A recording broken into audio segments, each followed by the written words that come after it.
Genré. Retour à l'aube.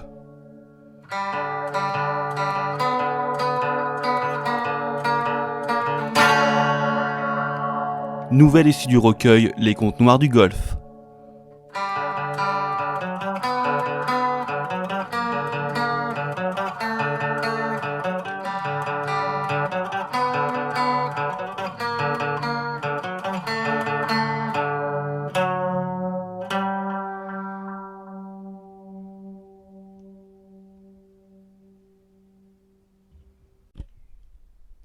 En ce soir-là, j'avais bu énormément. Du moins, je le crois.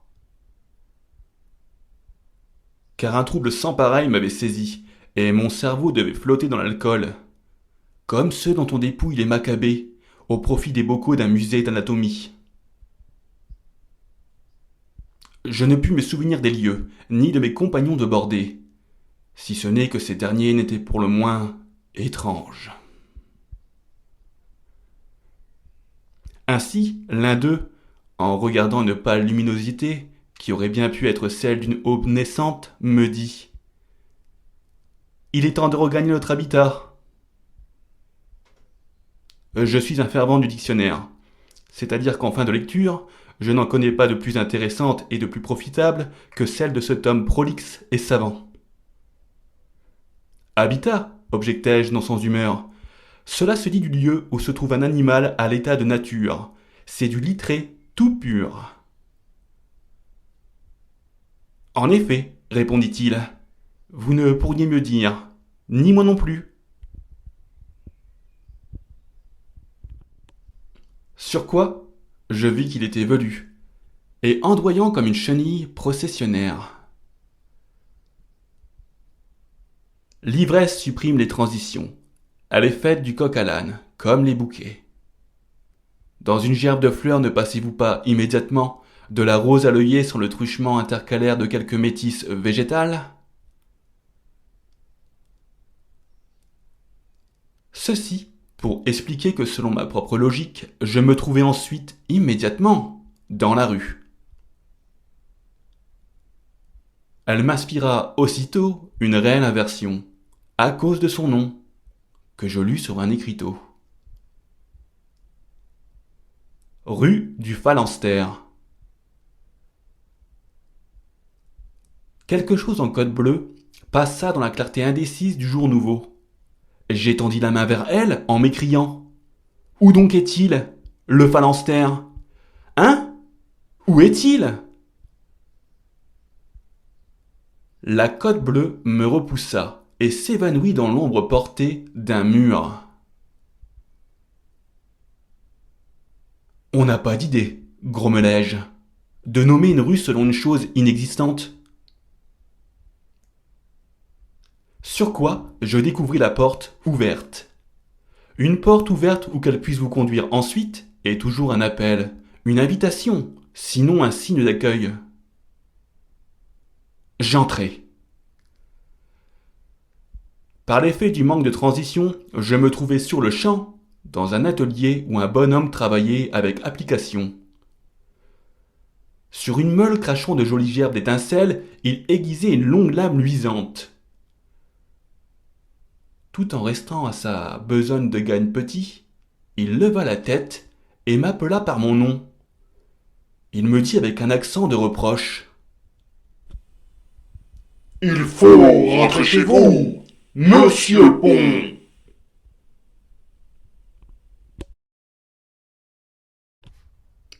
La meule fit encore 2 ou 3 tours.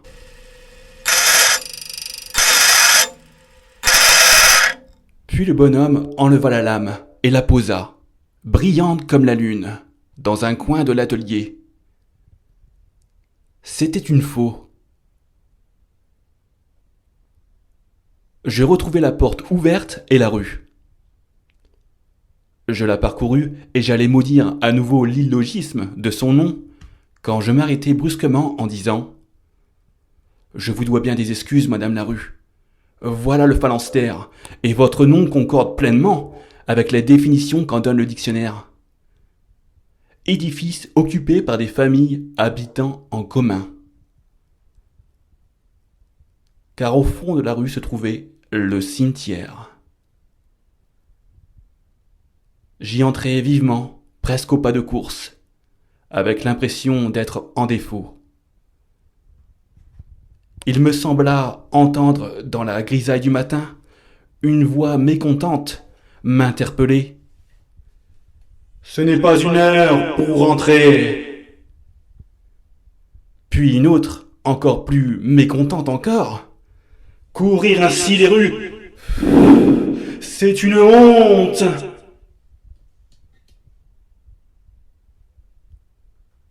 J'étais un peu hors d'haleine quand je me retrouvai devant une tombe dont la dalle portait le nom Antoine Pont.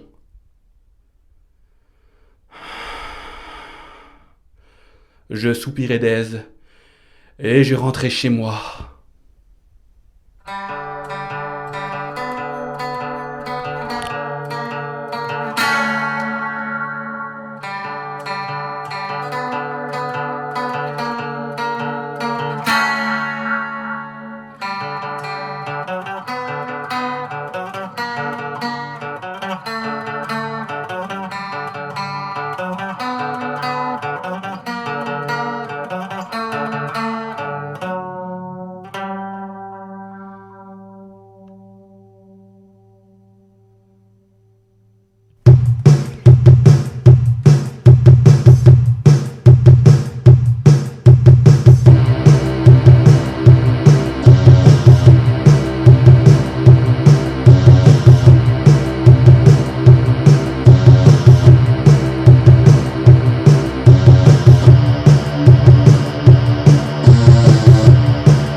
luck, Mary. Stop by and see us the next time you're in. Thank you, but I'm never coming back.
feel no heaven?